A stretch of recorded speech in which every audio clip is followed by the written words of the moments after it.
Subscribe कीजिए target with MG Sharma YouTube channel को और दबाइए इस बेल आइकन को ताकि आपको मिल सके हमारा लेटेस्ट वीडियो सबसे पहले, वो भी फ्री में।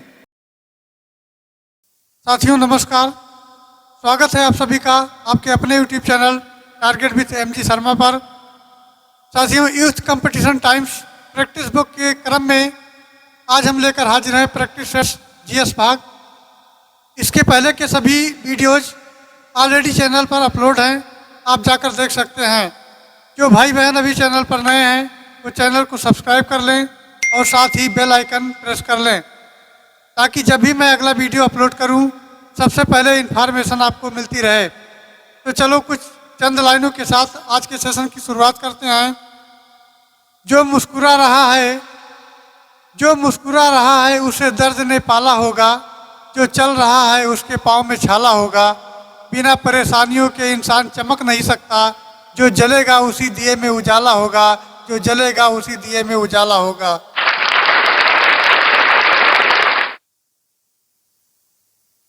तो दोस्तों आज के सेशन की शुरुआत करते हैं। हमारा पहला प्रश्न है 101। महात्मा बुद्ध ने अपना धर्म चक्र परिवर्तन किस स्थान पर दिया था? लुम्बिनी, सारनाथ, पाटलिपुत्र या वैशाली? तो दोस्तों इसका राइट आंसर हो जाएगा ऑप्शन बी, सारनाथ। दोस्तों महात्मा बुद्ध को 35 वर्ष की अवस्था में बोधगया में पीपल वृक्ष के नीचे ज्ञान प्राप्त हुआ था। ज्ञान प्राप्त करने के पश्चात महात्मा ने 5 ब्राह्मणों को सर्वप्रथम सारनाथ यानी ऋषि पत्तनम में उपदेश दिया था, जो उनके प्रथम शिष्य कहलाए। बौद्ध साहित्य में उनके प्रयास यानी उनके प्रथम उपदेश को धर्म चक्र परिवर्तन कहा गया है। चलिए आगे बढ़ते हैं और अगला दूसरा नंबर देखते हैं। हमारा दूसरा प्रश्न है किसी संस्कृति के वैज्ञानिक विवरण के अध्ययन को कहते हैं?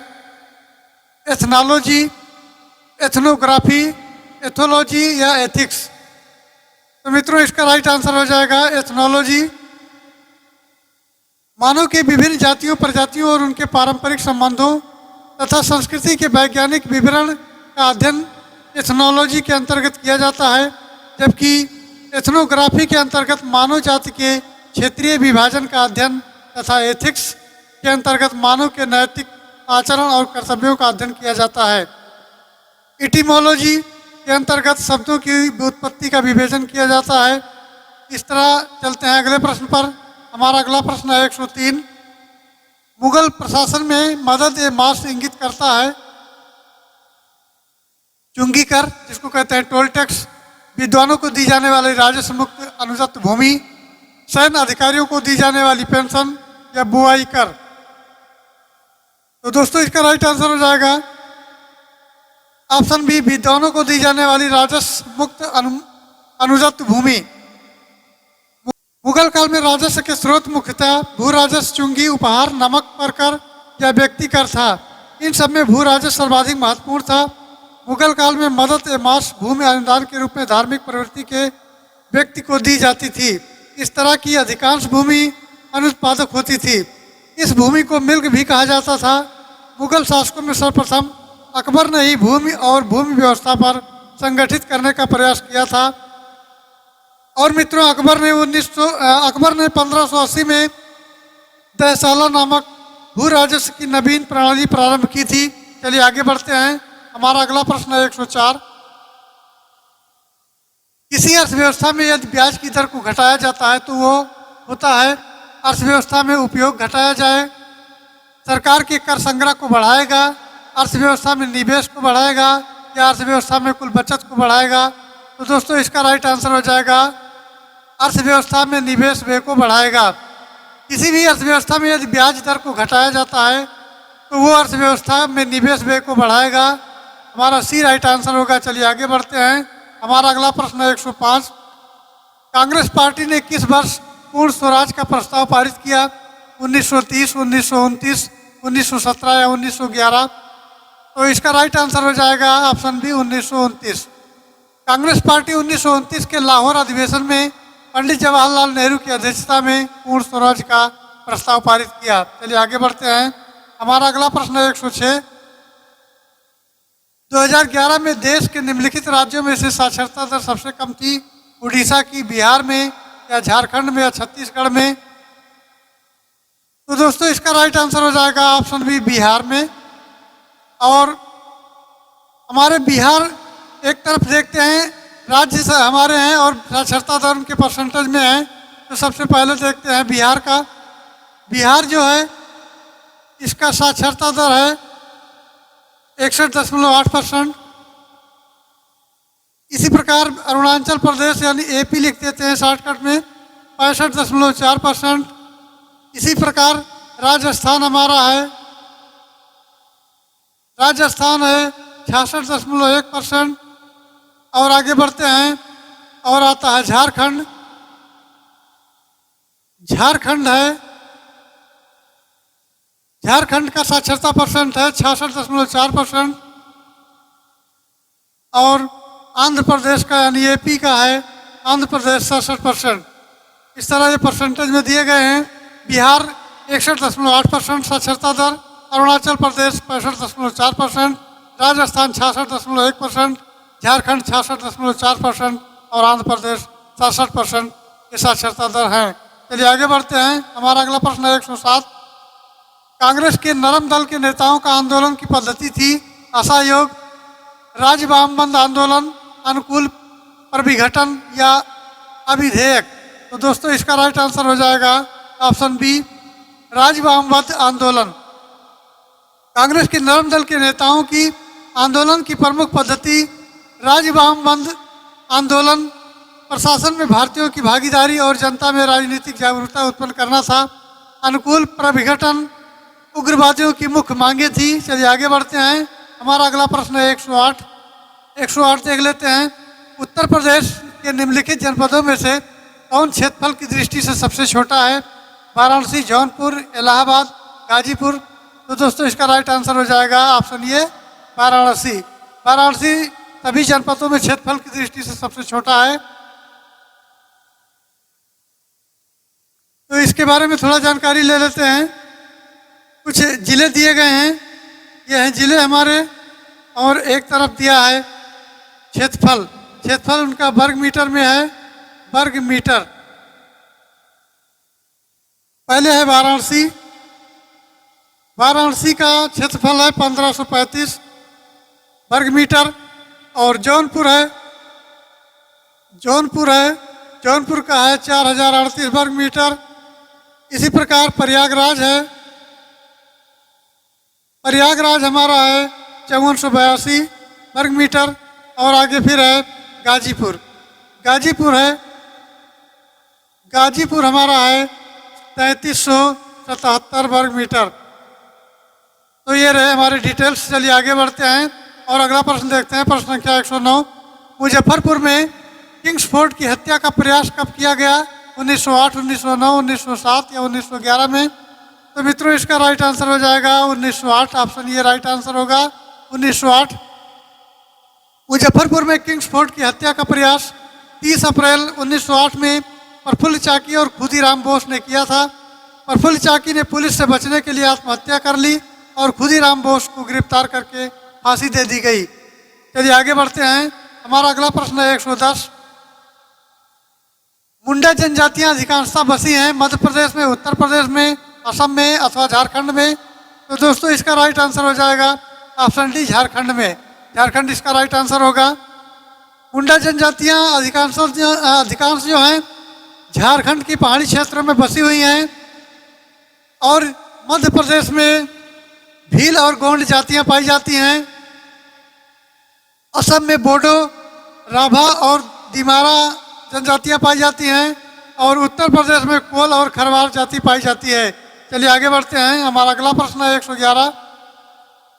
समुद्री जल की लवणता घटती है जब वाष्पन अधिक होता है, वायु वेग उच्च होता है, आर्द्रता उच्च होती है या वर्षा उच्च होती है? तो मित्रों इसका राइट आंसर हो जाएगा ऑप्शन डी, अधिक वर्षा होती है। जब अधिक वर्षा होती है तो समुद्री जल की लवणता घटती जाती है। समुद्री जल का औसत लवणता 34.5 प्रति हजार होती है। 34.5 प्रति हजार होती है, प्रति हजार ये होती है, अर्थात 34.5 ग्राम प्रति किलोग्राम होती है।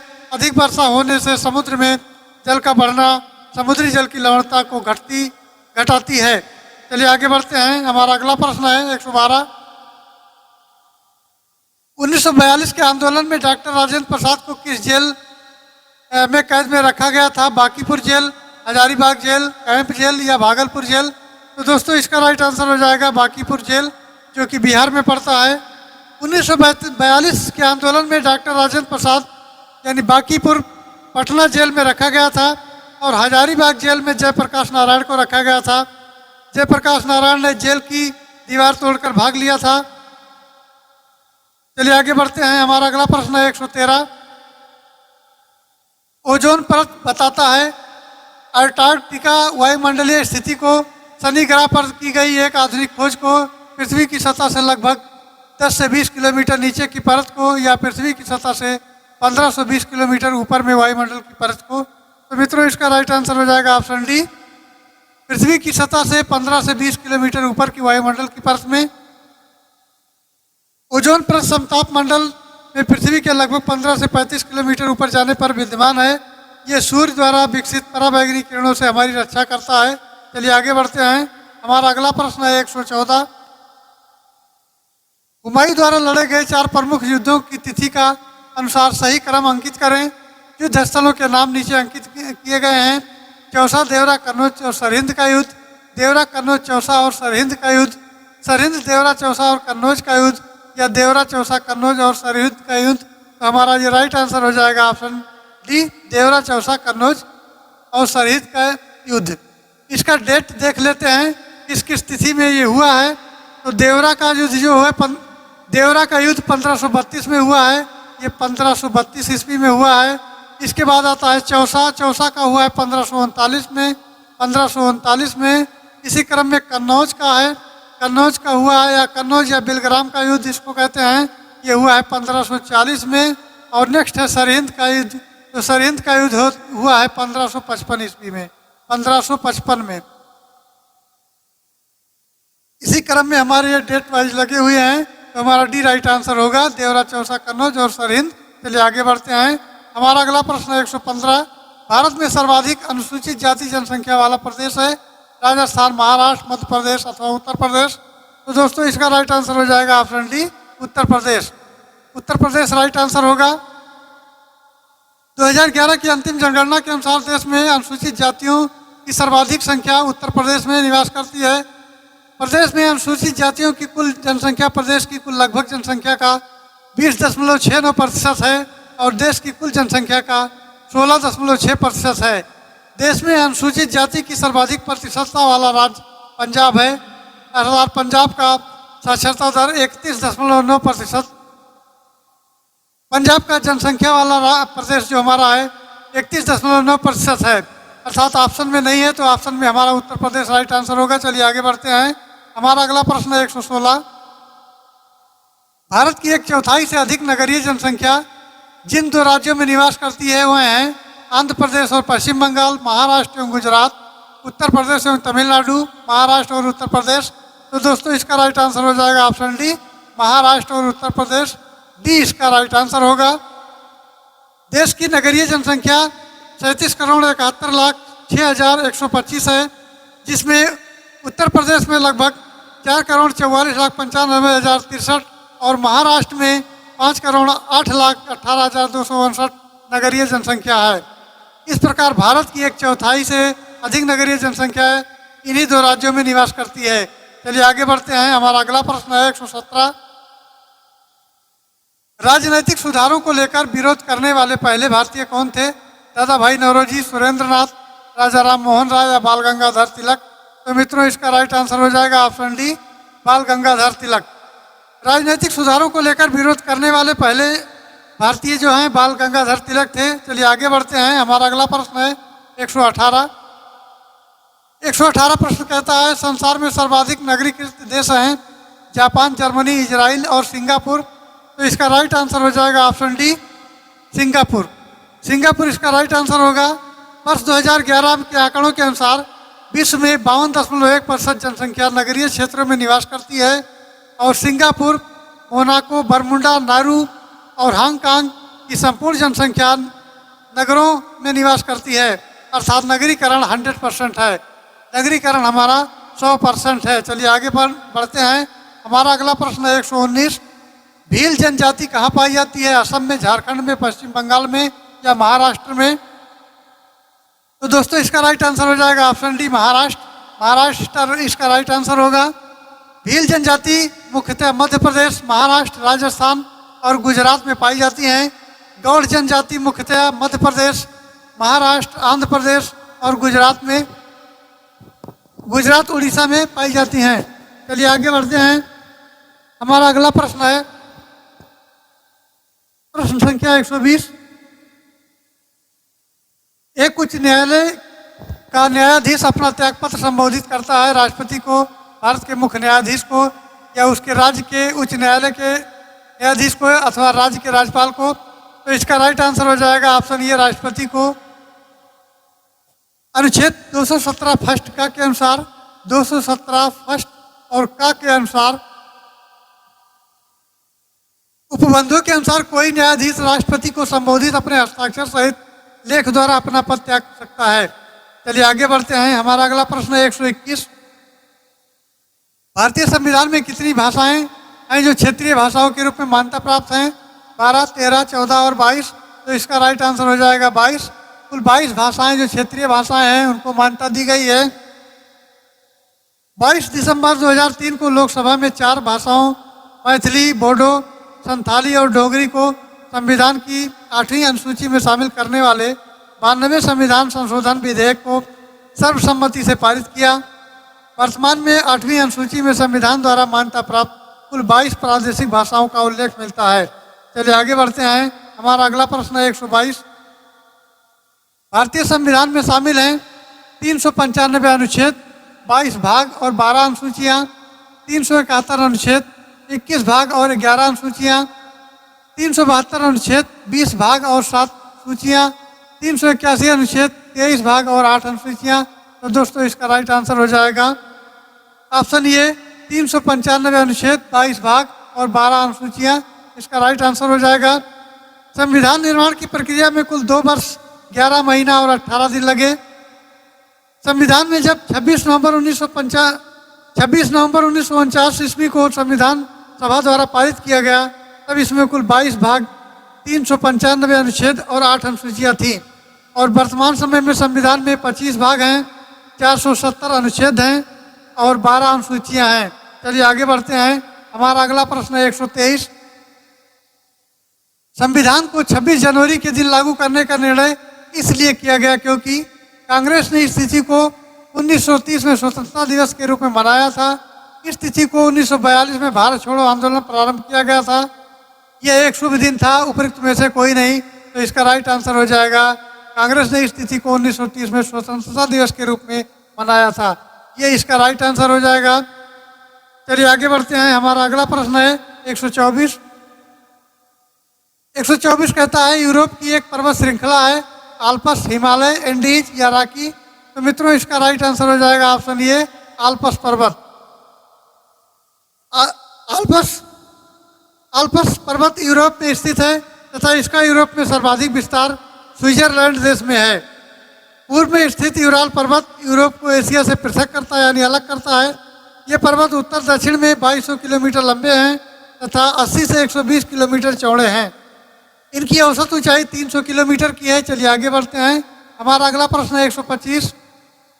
बहुउद्देशीय नदी घाटी योजनाओं को आधुनिक भारत के मंदिर किसने कहा था? डॉक्टर राजेंद्र प्रसाद, जवाहरलाल नेहरू, श्रीमती इंदिरा गांधी या महात्मा गांधी। तो इसका राइट आंसर हो जाएगा ऑप्शन बी, जवाहरलाल नेहरू। जवाहरलाल नेहरू इसका राइट आंसर होगा। भारत में भी संयुक्त राज्य अमेरिका की टेनेंसी घाटी योजना के ढंग पर नदी घाटी क्षेत्रों के सर्वांगीण विकास के लिए नदियों पर बहुउद्देशीय योजनाएं स्थापित करने का निश्चय किया गया है। इन्हीं बहुउद्देशीय नदी घाटी योजनाओं में से पंडित जवाहरलाल नेहरू ने आधुनिक भारत के मंदिर की संज्ञा दी थी। चलिए आगे बढ़ते हैं। शुरू चलते हैं अगले प्रश्न पर। हमारा अगला प्रश्न है प्रश्न संख्या 126। चट्टान पर उगने वाले पादप कहलाते हैं अधिपादपकीय, लवणोद्भिद, मरुद्भिद या शैलोद्भिद। तो मित्रों इसका जो राइट आंसर हो जाएगा वो होगा शैलोद्भिद। शैलोद्भिद जो कहलाते हैं ऑप्शन डी राइट आंसर हो जाएगा।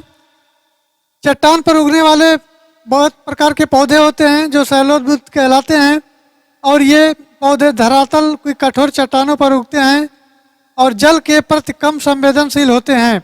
ऐसे पौधे अधिकतर कटीले होते हैं और उनमें पत्तियां कम पाई जाती हैं। इसमें जल का संचय उनके कांटों में होता है। चलिए आगे बढ़ते हैं। हमारा अगला प्रश्न है 127। जब वाष्प ताप का थर्मामीटर को नामांकित करने का उपकरण निम्न में से कौन सा है? थर्मोस्टेट, पायरोमीटर, हिप्सोमीटर या हाइग्रोमीटर? तो इसका राइट आंसर हो जाएगा हाइग्रोमीटर। ऑप्शन डी इसका राइट आंसर होगा हाइग्रोमीटर। वायुमंडल की आर्द्रता मापने वाला यंत्र हाइग्रोमीटर होता है। पायरोमीटर से अधिक उच्च ताप जैसे सूर्य आदि के ताप को मापा जाता है। थर्मोस्टेट एक ऐसी युक्ति है जिसकी सहायता से किसी वस्तु या निकाय के ताप को नियत बनाकर रखा जा सकता है। चलिए आगे बढ़ते हैं। हमारा अगला प्रश्न है 128। 128 देख लेते हैं। विरंजक चूर्ण के लिए कौन सा कथन असत्य है? जल से अधिक विलेय होता है, हल्के पीले रंग का चूर्ण है, ऑक्सीकारक है, तन अम्ल की प्रक्रिया में क्लोरीन निष्कासित करता है। तो मित्रों इसका राइट आंसर हो जाएगा ऑप्शन ए, जल में अधिक विलेय होता है।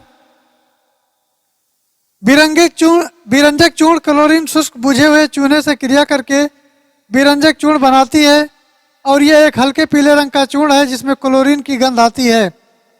इसका प्रयोग क्लोरीन क्लोरोफॉर्म के निर्माण में, पेयजल को शुद्ध करने में, जीवाणुनाशक के रूप में रंगीन कपड़ों को रंग उड़ाने में, चीनी को सफ़ेद करने आदि में किया जाता है। चलिए आगे बढ़ते हैं। हमारा अगला प्रश्न है 129। किस खनिज से रेडियम प्राप्त किया गया था? चूना पत्थर, पिच ब्लेंड, रूटाइल या हेमेटाइट? तो मित्रों इसका राइट आंसर हो जाएगा। तो दोस्तों ये चूना पत्थर प्राप्त किया जाता है औषधि शैलों से। ये प्राप्त किया जाता है औषधि शैलों से। इसी प्रकार लौह प्राप्त किया जाता है हेमेटाइट से लौह प्राप्त किया जाता है। इसी क्रम में यदि बात करें तो रेडियम पिच ब्लेंड से प्राप्त किया जाता है और रेडियम का आविष्कार 1898 ईस्वी में पियरे क्यूरी, मैडम क्यूरी ने किया था। चलिए आगे बढ़ते हैं। अगला प्रश्न देखते हैं। अगला प्रश्न हमारा है 130 देख लेते हैं। बत्ती वाले स्टोव में केरोसिन की बत्ती के ऊपर चढ़ने का कारण होता है परासरण, विसरण, पृष्ठ तनाव या जीव द्रव संकुचन। तो बत्ती वाले स्टोव में केरोसिन, अब तो केरोसिन का मामला रह नहीं गया। इसके पहले जो लालटेन होता था उसमें एक बत्ती डाल दी जाती थी और केरोसिन ऑयल भर दिया जाता था। उसी बत्ती के सहारे से केरोसिन ऊपर चढ़ता रहता था और वो जलता रहता था। तो वो ज़माना चला गया, अब तो लाइट का ज़माना आ गया है। तो मित्रों इसका जो राइट आंसर हो जाएगा ऑप्शन सी होगा। ये पृष्ठ तनाव के कारण ऐसा होता है। बत्ती वाले स्टोव में केरोसिन बत्ती से ऊपर चढ़ने का कारण जो होता है पृष्ठ तनाव होता है। पृष्ठ तनाव के कारण उसका घर्षण होता है जिसके फलस्वरूप द्रव पतली नली में प्रवेश कर जाता है। चलिए आगे बढ़ते हैं। हमारा अगला प्रश्न है 131। निम्नलिखित में से कौन सी विटामिन की खून के जमने यानी क्लॉटिंग ब्लड, खून का थक्का बनना या खून का जमना में आवश्यकता होती है? Vitamin A, vitamin C, vitamin E और विटामिन के। तो मित्रों ये हमारा जो होता है विटामिन ए की कमी से होता है रतौंधी, ये हो जाता है रतौंधी रोग। और विटामिन सी से हो जाता है स्कर्वी, इसकी कमी से स्कर्वी रोग हो जाता है। विटामिन होता है बांझपन और नपुंसकता, बांझपन या नपुंसकता। और विटामिन के जो होता है हमारा ये थक्का बनाने का काम करता है, यानी ब्लड क्लॉटिंग करता है, खून को जमाने का काम करता है। तो दोस्तों इसमें विटामिन के खून जमने के बारे में पूछा गया है, तो विटामिन के हमारा राइट आंसर होगा, यानी ऑप्शन डी राइट आंसर हो जाएगा। ऑप्शन डी राइट आंसर होगा। चलिए आगे बढ़ते हैं। हमारा अगला प्रश्न है 132। क्लोरोफिल में कौन सा धातु आयन पाया जाता है? लोहा, मैग्नीशियम, जस्ता या कोबाल्ट? तो दोस्तों इसका राइट आंसर हो जाएगा ऑप्शन बी मैग्नीशियम। खनिज लवण ऊतकों का निर्माण और शरीर की सारी क्रियाओं में प्रभावित करता है। अस्थियां और दांतों में पर्याप्त मात्रा में कैल्शियम और फास्फोरस पाया जाता है। दांत हैं और हड्डियां हैं शरीर में, तो ये सब में फास्फोरस और कैल्शियम पाए जाते हैं। हीमोग्लोबिन में लोहा रहता है जो ऑक्सीजन वहन में भाग लेता है। आग्नेयसी हार्मोन में सल्फर और जिंक प्रमुख रूप से रहते हैं। रक्तोपत के लिए कोबाल्ट आवश्यक है। ट्रिप्सन में क्रोमोसिन रहता है और क्लोरोफिल में मैग्नीशियम आयन पाया जाता है। चलिए आगे बढ़ते हैं। हमारा अगला प्रश्न है 133। 133 कहता है आम की बीज रहित प्रजाति है रत्ना, बॉम्बे ग्रीन, कृष्णा भोग या सिंधु। तो इसका राइट आंसर हो जाएगा ऑप्शन डी, सिंधु। चलिए आगे बढ़ते हैं और अगला प्रश्न देखते हैं। हमारा अगला प्रश्न है 134। निम्नलिखित में से कौन सा मनुष्य में अवशोषी अंग नहीं है? निकटिटेटिंग पर्दा, कर्णपाल की कर्णाभ मांसपेशियां, सामने वाले चपटे दांत जिसको कृंतक बोलते हैं, या वर्मी फार्म अपेंडिक्स। तो मित्रों इसका राइट आंसर हो जाएगा ऑप्शन सी, सामने वाले चपटे दांत जिनको कृंतक कहते हैं, ये राइट आंसर हो जाएगा। शरीर के भीतर ऐसे कई अंगों का समूह है जो एक दूसरे से जुड़े हुए हैं या एक दूसरे पर निर्भर भी हैं और एक साथ मिलकर सामूहिक रूप से कार्य करते हैं। समान क्रिया वाले सहयोगी अंगों के समूह को तंत्र कहा जाता है और मनुष्य में प्रमुख अवशेषी अंग भी हैं जिसमें है निकटिटेटिंग पर्दा, कर्णपाली की कर्णाभ मांसपेशियां, बर्मा फार्म अपेंडिक्स, ग्रंथि तंत्र और प्रंगडिका अर्वास्थि आदि, ये सब अवशोषी अंग की श्रेणी में आते हैं। चलिए आगे बढ़ते हैं और अगला प्रश्न देखते हैं। हमारा अगला प्रश्न 135। उत्तर प्रदेश में रानी लक्ष्मीबाई बांध परियोजना निर्मित है घाघरा नदी पर, बेतवा नदी पर, सोन नदी पर या चंबल नदी पर। तो मित्रों इसका राइट आंसर हो जाएगा, ये बेतवा नदी पर स्थित है। ऑप्शन बी इसका राइट आंसर होगा। रानी लक्ष्मीबाई बांध परियोजना बेतवा नदी पर स्थापित है जो मध्य प्रदेश और उत्तर प्रदेश सरकार की संयुक्त परियोजना है।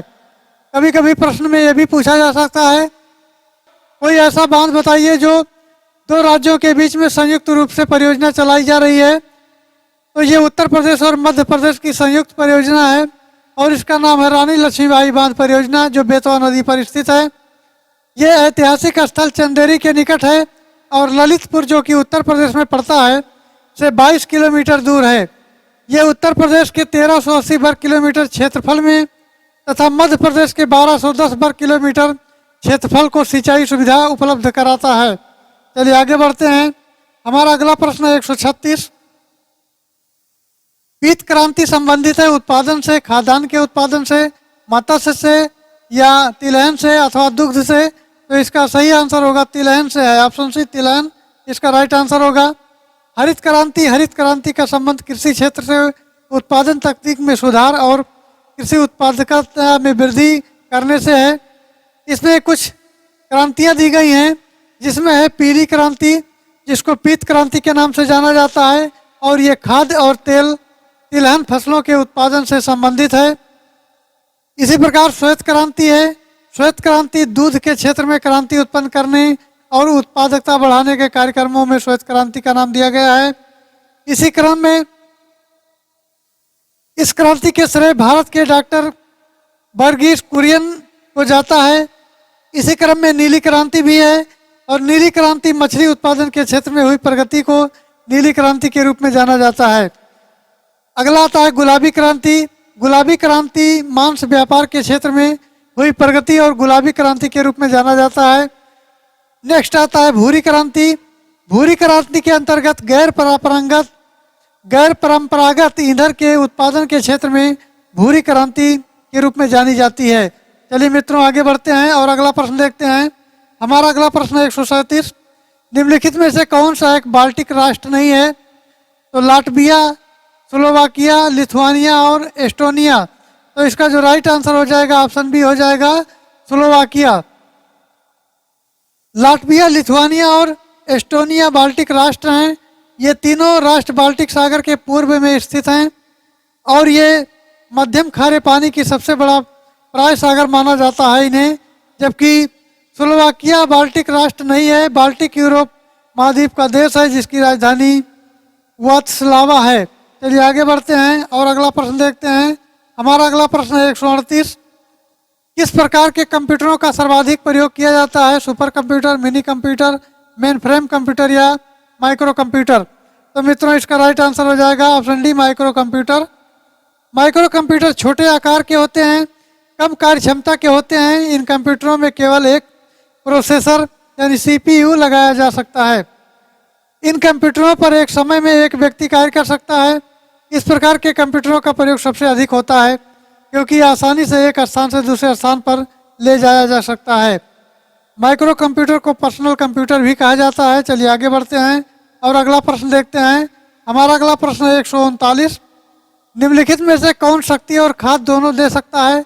नाभिकीय संलयन, तापीय संयंत्र, बायोगैस संयंत्र या हाइड्रो इलेक्ट्रिक संयंत्र? तो मित्रों इसका जो राइट आंसर होगा वो होगा बायोगैस संयंत्र। ऑप्शन सी इसका सही आंसर होगा। ऑक्सीजन की अनुपस्थिति में किसी कार्बनिक पदार्थ के जैविक विखंडन से उत्पन्न गैस बायोगैस कहलाती है। बायोगैस के मुख्य घटक मीथेन है, कार्बन डाइऑक्साइड है। इनमें लगभग 65% मीथेन होता है। बायोगैस की समाप्ति के पश्चात संयंत्र में अवशिष्ट पदार्थ में नाइट्रोजन एवं फास्फोरस कई यौगिक रहते हैं।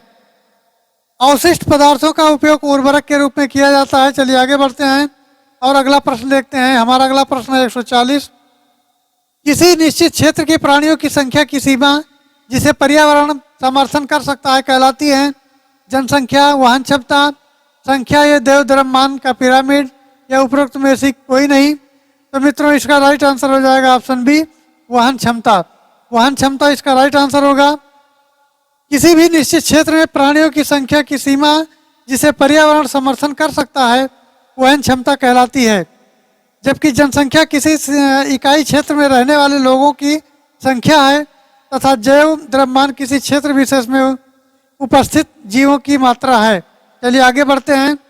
हमारा अगला प्रश्न है 141। निम्नलिखित में से कौन सी गैस ग्लोबल वार्मिंग के लिए ज्यादातर जिम्मेदार होती है? नाइट्रोजन, मीथेन, कार्बन डाइऑक्साइड या कार्बन मोनोऑक्साइड? तो इसका सही आंसर हो जाएगा ऑप्शन सी, कार्बन डाइऑक्साइड, जिसका फार्मूला होता है CO2।